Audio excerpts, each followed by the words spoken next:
What's up and welcome to FPL Today. I'm your host JNO, welcome to the channel and welcome to a video that I wasn't sure I was going to make.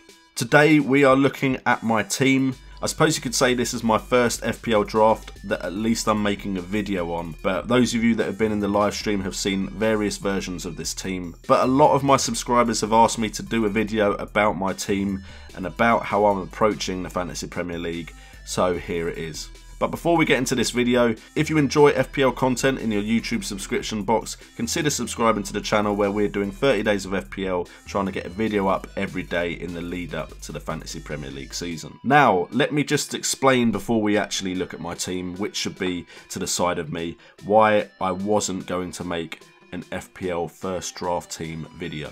Now, the reason I wasn't going to make it, and they are a very popular video as far as YouTube videos go in FPL, they will get a lot of views, that is just the way it works. I felt making the video didn't really help or benefit anyone, and that is my own personal opinion. I'm not knocking anyone out of the FPL community on YouTube that has made a first draft video. It makes sense view-wise to make it. However, with no pre-season, with no idea of what transfers are going on, and with how the game can change so drastically during pre-season with injuries, with new signings, and with pre-season form, I knew whatever team I put up as my first draft team video would not be the team I had at the end just before the season kicked off. With that being said, because subscribers have demanded it, I am someone who likes to think they listen to the subscribers and gives them what they want. So for those of you that haven't been part of the streams, and I recommend you join the streams because they have been loads of fun, here is the team that I have currently on the 27th of July, and I'll explain to you why each player is in each position. So we start off with our goalkeepers, and I'm starting off with Midfield and Foster in goal because I feel like West Brom have a great start to the season, and the other reason for it is because West Brom don't have any starters in defence that I can rely upon that are at 4.5 million or cheaper. Last season they did have 4.5 million options, but this season they don't. The reason Foster's in there over someone like Fraser Forster is because there are other options at around the same price as Fraser Forster that could get attacking returns as well as a clean sheet. Whereas with West Brom, everyone is 0.5 million more expensive than Ben Foster. So I've gone with a double up on the West Brom goalkeepers because I'm planning on wildcarding in game week 3 or 4. Because of that, I'm only looking at the first 3 fixtures for some of these players. If Foster does get injured, then Midfield comes in, and that means I've only spent 8.5 million on my goalkeepers, which is why I've gone with those two as my goalkeeping pair. We now move on to defence, and we have what I consider a very strong back three, especially compared to some of my earlier versions. And we start off with Cedric. Southampton have a great start to the season, and Cedric is someone that has at times impressed me and looks like he could have a breakout season where he starts getting some attacking returns as well as getting clean sheets because of how favourable Southampton's start is to the season. He is joined by Victor Lindelof, which I'm bit suspect about, and I do have a tactic to change him for another Man United defender if necessary. Lindelof hasn't looked good in pre-season, but he came in at 5.5 million, and considering how much they spent on him, I thought he would be a starter next to Eric Bailly. However, pre-season form has made me worry about this player a bit. But in midfield, I do have a player I could downgrade for £1 million, which will give me £1 million extra to spend on Lindelof and get a more secure Man United defender into my side. And Man United have a very good start to the season. And then we have David Luiz in defence. The reason he is there is because it's a very favourable first fixture. Chelsea are a very good defence in general, and I'm hoping that I can pick up some clean sheet points with David Luiz, who I feel is pretty nailed on as a player in that back three for Chelsea. So I'm hoping he can pick me up some clean sheet points. He can score goals as well sometimes too, so it'd be really nice if he did get a goal in those first 3 game weeks. And he comes in at cheaper than Marcus Alonso. I know I'm risking losing out on points there, but David Luiz is the cheapest option and allows me to have a flexible team to change players like Lindelof, who I'm not too sure about. The players on the bench for me in defence are Carl Norton and Long from Burnley. Carl Norton seems to be a pretty secure starter in that Swansea side and comes in at 4.5 million. That could change to another 4.5 million defender as pre-season goes on. But for now, I've gone with Carl Norton. And Long, I feel like Long may not start. It looked like he could for a short period of time, but he's 4 million. And you know what? He's probably just going to sit on my bench. So do I really need, for only 3 game weeks, to have a player that is definitely going to play? If another option comes up at 4 million that is nailed on to start, he will go straight into the team instead of Long. But I'm not too worried about that right now.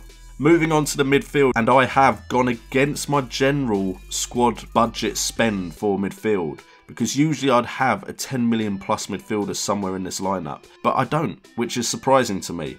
But I am trying to get coverage of as many of the top teams as possible in my midfield and attack. Basically, the teams that are at the top of the table generally score more goals. It's just how football works. So having coverage of the teams that could have a good start, could do well over the entire season, is a clever tactic to use, just because on average these players are going to score a lot of goals.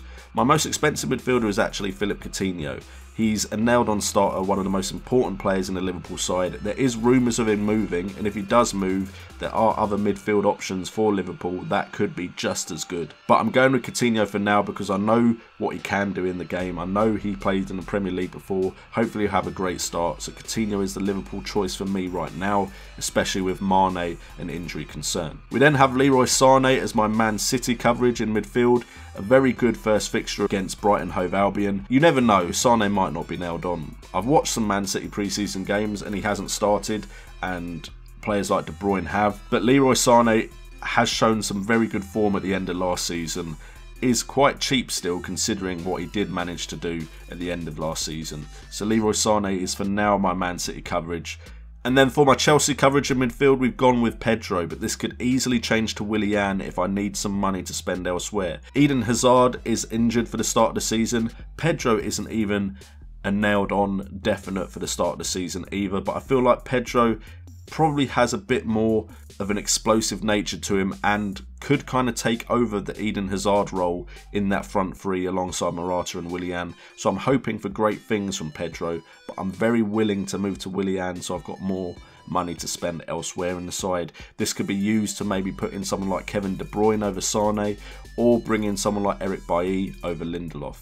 And then we have Phillips in midfield, and for those that have watched my streams, you're probably wondering, he's kept saying, I'm not sure about Matty Phillips, I'm not sure about Matty Phillips, and I'm not sure about West Brom attacking players. The thing is, West Brom have good early fixtures, so I feel like I should have some attacking coverage there. Matty Phillips, to me, is the best option out of that West Brom midfield.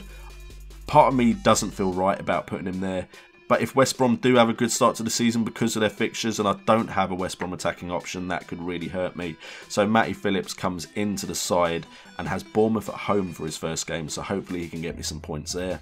And then the fifth midfielder is Tom Carroll for now. It has been Ruben Loftus-Cheek and it could change to other players as well.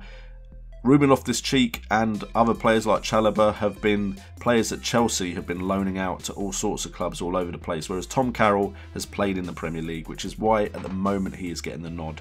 But that is of course not a definite.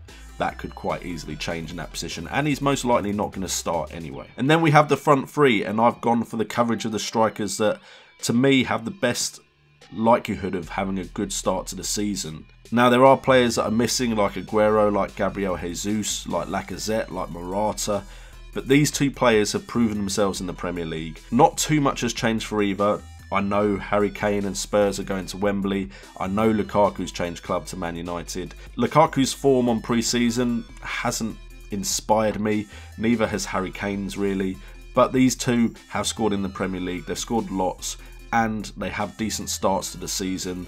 I'm hoping for big things from these two, and coverage wise, if I'm still correct, Lukaku is owned by a lot of people, so I feel like he's someone I need to have in my side.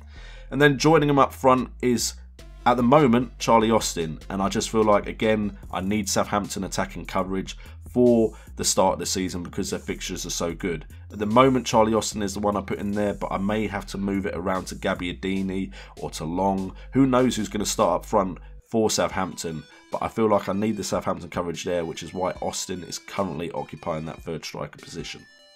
Anyway guys, I hope you've enjoyed this video of the look over my team and my thoughts behind each individual player that I put in.